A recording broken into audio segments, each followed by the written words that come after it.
Majelis Salim Cinta Allah bakalan ngadain program baru nih, yaitu Insta Stories, Inspiring Talk and Stories.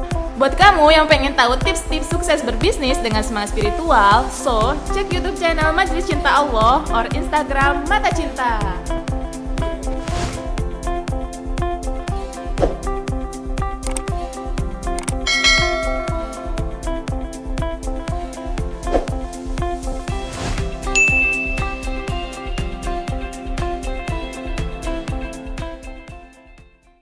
Alhamdulillah nih teman-teman, di tengah kita nih sudah ada salah satu narasumber kita yang akan memberikan tentunya inspiring dan cerita mengenai bisnis ya. Kemarin tuh saya baca Pak Haji, ada 3 pendekatan dalam berbisnis. Ada economical entrepreneurship, terus ada social entrepreneurship, terus ada juga spiritual entrepreneurship. Nah, saya ini sangat tertarik mengenai spiritual entrepreneurship. Nah, saya pengen tahu lebih dalam mengenai spiritual entrepreneurship. Itu gimana sih Pak Haji? Baik, Assalamualaikum warahmatullahi wabarakatuh teman-teman. Kita mulai dengan kopi ya, karena kopi itu menginspirasi. Kenapa kopi? Karena kopi itu walaupun pahit mencerminkan kejujuran. Hidup juga ada pahit, ada manis, kita terima pahitnya. Minum kopi dulu. Minum dulu, Neng. Oh, iya. Saya ingin mulai dengan sebuah kisah. Waktu saya kecil, ada seorang yang mengatakan bahwa berdasarkan ayat dalam Al-Quran, disampaikan bahwa bisnis yang tidak pernah rugi dan terjamin keuntungannya adalah bisnis dengan Tuhan. Dalam hal ini kita dengan Allah Subhanahu wa taala. Saya sering sampaikan ke teman-teman, Al-Quran itu pedoman, petunjuk. Islam itu rahmatan lil alamin. La raiba fih, tidak ada keraguan dalam Al-Quran. Nah, karena tidak ada keraguan, kita uji teori itu. Kenapa kita tidak uji? Kalau Allah menyampaikan bahwa bisnis yang tidak pernah rugi adalah bisnis dengan Allah, kenapa kita tidak coba? Kita ini kehilangan makna. Orang berbisnis mencari laba, orang berbisnis mencari untung. Dapat, tapi banyak kecewa. Jadi prinsip dasar spiritual entrepreneurship adalah mendasari setiap gerakan, setiap pemikiran, setiap langkah itu berdasarkan pemikiran untuk mencari ridha Allah. Karena sekali Allah ridho, radiyatan mardiyah, maka staging tertinggi dari spiritual entrepreneurship itu kita dapat. Masya Allah. Memang salah satu tujuan kita itu di dunia itu mencari ridho Allah ya Pak Haji. Iya betul. Kita berbisnis bukan hanya mencari keuntungan di dunia, tapi kita mencari keuntungan untuk akhirat juga, begitu ya Pak Haji? Gini Neng, saya lanjutkan sedikit ya. Sering kita takut kalau mau mulai bisnis, terlalu banyak berhitung. Padahal kalau kita berpikir, kalau kita, salah satu handicap pebisnis pemula itu satu, nggak ada modal. Udah nggak ada modal, nggak ada jaringan, nggak ada barang, nggak ada keahlian, jelek pula. Sempurna sudah kelemahan orang untuk berbisnis. Padahal dia lupa satu hal, bahwa Allah tuh maha kaya, Allah tuh maha pemberi kesempatan, Allah maha pemberi peluang. Kenapa kita tidak minta sama Allah supaya Allah bukakan, supaya Allah jelaskan, oh begini loh you punya bisnis, begini loh you punya bisnis. Itu satu. Yang kedua, orang berpikir mau bisnis itu nyari untung. Harusnya berbisnis itu bukan nyari untung, tapi nyari berkah. Karena kalau keberkahan datang, seperti air mengalir. Guru saya bilang, Haji Abu Bakar Mahdi Purwakarta, dia bilang, sekali keran rezeki sudah Allah kucorkan, tidak akan pernah ada orang yang bisa menutup. Akan ngalir dengan deras. Sekarang bagaimana caranya supaya kita bisa membuka keran itu atas izin Allah? Sesederhana itu. Mau bisnis apapun. Kita bisa ngomong ada tukang beras kaya banyak, tukang jual beli mobil kaya banyak, tukang jual beli perusahaan banyak. Banyak sekali, itu semua hanya asbab. Tapi platformnya, baseline-nya mesti disepakati bahwa bisnis itu tujuannya adalah akhirat. Gitu Mbak Zulfa. Minum dulu ya. Berarti intinya tetap kita tuh berbisnis tapi mencari berkah dari Allah gitu ya Pak Haji. Ya apapun, mau bisnis, mau jalan kaki, mau sekolah, mau apapun, seharusnya basisnya itu. Kita ngajar, ada teman-teman jadi guru. Kalau pikirannya ngajar nyari duit, pasti banyak kecewa. Karena duit jadi guru tuh sedikit. Boleh tanya deh teman-teman. Atau misalnya orang bekerja, jadi sekarang zaman-zamannya orang kerja di logistik. Kalau berpikir dapat gaji gede, ya kecewa. Karena patokannya gaji. Kenapa? Karena di atas dia ada yang gaji lebih gede, gaji lebih gede, gaji lebih gede. Ada orang kerja di perusahaan kontraktor. Tujuannya nyari uang, ya kecewa. Karena ukuran kesuksesan dengan uang itu salah. Jadi salah. Ukuran kesuksesan itu bukan dari uang, tapi bagaimana Allah ridho terhadap apa yang kita lakukan. Itu sudah sukses. Antum mau jadi pegawai jualan bakwan, mau jadi pegawai logistik, mau jadi guru, mau jadi apapun, kalau Allah ridho, ya itulah kesuksesan sebenarnya. Paham kira-kira? Nah, kira-kira begitu. Sebelum paham, ngopi lagi. Iya Pak Haji.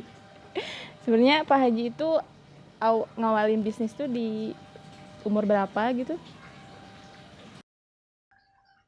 Saya mulai sejak kecil. Kami dari keluarga sederhana.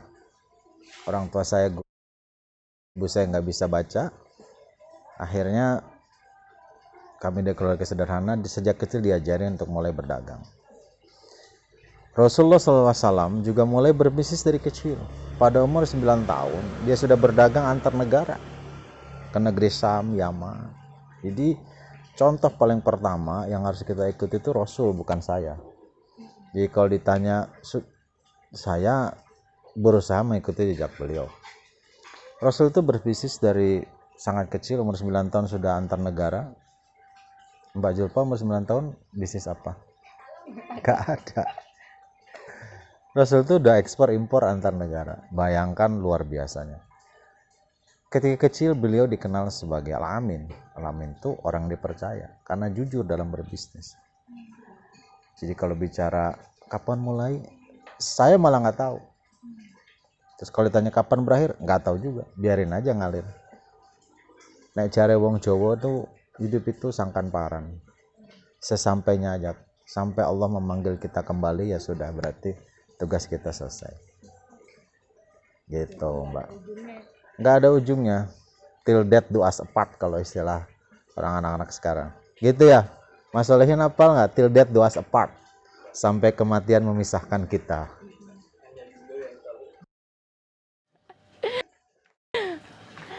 Sebenarnya kan banyak banget ya Pak Haji profesi kayak pekerjaan kayak gitu. Tapi kenapa Pak Haji itu sangat tertarik terhadap bisnis? Saya ini hidup mengalami lebih dari 4 presiden. Dari mulai Pak Harto, kemudian ganti Pak Habibie, ganti Pak Gus Dur, ganti Ibu Mega, udah 4, terus Pak SBY, sekarang episode Pak Jokowi. Saya juga mengalami transformasi urbanisasi dari kampung ke kota. Nah, pengalaman itu banyak mengajarkan bahwa kalau hidup mau berarti, mau sukses, itu memang supaya kita, saya lagi teringat ibu saya, mohon maaf, Allahumma yarham. Ibu saya mengajarkan, Ceng, kalau hirup hayang sukses, kunci nama hiji. Waktu itu saya masih kecil, umur 9 tahun. Naon cetemi? Tong lebak hayang. Jadi kalau ditanya motivasi, goal gitu, ibu saya selalu bilang ngestong lebak hayang. Karena Allah itu memberikan kita sesuai kebutuhan. Saya penganut teori kesetimbangan, equilibrium namanya. Teori kesetimbangan, equilibrium. Jadi Allah itu menjaga dunia ini dengan teori equilibrium. Al-Quran menyampaikan kemenangan itu dipergilirkan. Nah itu cara Allah menjaga keseimbangan dunia. Kalau hari ini Mbak Julfa untung, sebelah sana tuh ada yang rugi. Benar nggak? Kalau kemarin saya ditanya kalau semua orang sukses nanti nggak ada pegawai, ya betul. Makanya tidak semua orang bisa sukses. Jadi kalau hari ini kita rugi, sebelah sana ada yang untung. Dengan konsep berpikir begitu, maka kalau rugi kita nggak panik. Kalau untung kita nggak sombong, karena hanya bergilir. Sekarang kita untung, ya besok rugi. Sekarang rugi, besoknya untung. Akan selalu begitu. Jadi itulah teori kedua tentang spiritual entrepreneurship. Jadi teori pertama tadi, semua harus platformnya ke Allah, mardotillah, rodiyatam mardiyah. Teori kedua, kalau bisnis di pendekatan ini ya jangan takut rugi, karena ada selalu dua sisi. Tuhan itu menjaga kita dengan prinsip kesetimbangan. Gitu. Bahasa sederhana ibu saya, tong lebak hayang dan kege geus waktu nama ayah. Muncan ayah wae, pertanyaan muncan ayah wae nya terus ya nepi ka aya. Salah satu masalah ketika berbisnis teh itu Pak Haji, ketika mengawalinya banyak ketakutan gitu. Takut misalnya kita mengeluarkan produk teh banyak dari omongan orang gitu kan, kena ke mental kita juga gitu, terus rugi juga, ya benar tadi, banyak ketakutan gitu. Nah, ada nggak tips biar kita itu tidak takut mengawali? Tadi di awal saya sampaikan bahwa bisnis itu mulai ketika kita mulai. Jadi kalau belum mulai masih ide, masih perencanaan, masih perancangan produk, masih ngitung efek, ya belum mulai. Jadi bisnis itu harus dimulai ketika kita mulai. Mulai aja. Bahwa akan rugi, iya. Bisnis itu pasti rugi, untung itu bonus. Jadi kalau berpikir rugi ya pasti rugi. Makanya supaya kita nggak kecewa, kita harus berpikir ketika rugi itu giliran sebelah sana nih yang untung. Masa sana terus? Mun bahasa anak muda mah hujan gaya raatna. Munya hujan terus, panas terus, kayak giliran bagian itu hujan, ayeuna panas, kita panas, sana hujan. Udah sesederhana itu. Orang sering jelimut, mun kieu kumaha moal maju-maju. Ada teman saya udah senior, orang Cirebon. Nggak berani ada perempuan ngajak nikah. Kenapa? Karena takut. Takut ini, Masya Allah. Banyak takut. Nah kalau kita landasannya akidah, kalau banyak takut tuh nggak percaya sama Allah, kumaha tuh musyriknya, munafik, la haula wala quwata illa billah min dzalik. Kenapa takut? Saya sering sampaikan ke teman-teman, bisnisnya pasti rugi, untung mau belakangan. Kalau rugi terus ya goblok, itu aja.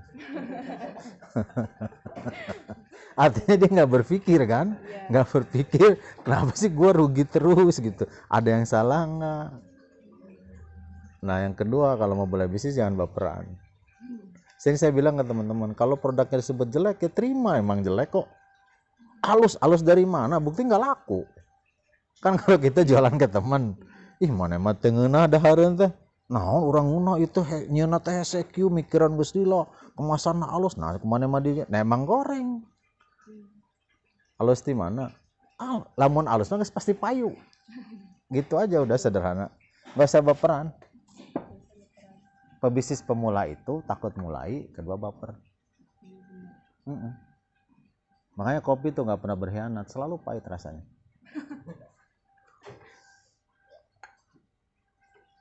Ya, minum lagi.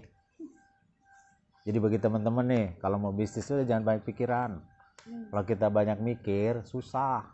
Kita terus banyak bersikir. Mulai rugi, untung. Mulai untung, rugi. Udah begitu aja. Kalau rugi terus, berarti goblok. Udah gitu. Artinya nggak menginovasi. Terkait spiritual entrepreneurship, saya ingin mengajak teman-teman menebarkan virus ini ke seluruh dunia. Sekarang ini zamannya sudah berubah. Kalau kita nggak memperbaiki diri, nggak berinovasi, nggak berjalan di muka bumi ini dengan kaidah-kaidah akidah yang benar, susah. Orang kalau mikir bisnis itu urusan Yahudi, no. Kita juga harus berbisnis. Dalam tanda kutip, kita harus kaya. Kenapa? Karena dalam rukun Islam ada beberapa hal yang mengharuskan kita punya duit. Pertama, zakat. Yuk nggak bisa zakat pakai senyum, nggak bisa brother. Yang kedua, naik haji. Jelas-jelas naik haji kalau mampu di jalan, mampu secara waktu, fisik. Yang kedua, mampu secara biaya. Kalau lu nggak punya duit, nggak bisa brother. Nggak sempurna. Siapa yang tidak menyempurnakan rukun Islamnya, nggak sempurna beragama Islam. Jadi kalau ditanya kenapa harus spiritual, nggak ada pilihan lain. Itu satu-satunya cara kita menggapai ridho Allah dunia wal akhirah. Semoga bermanfaat.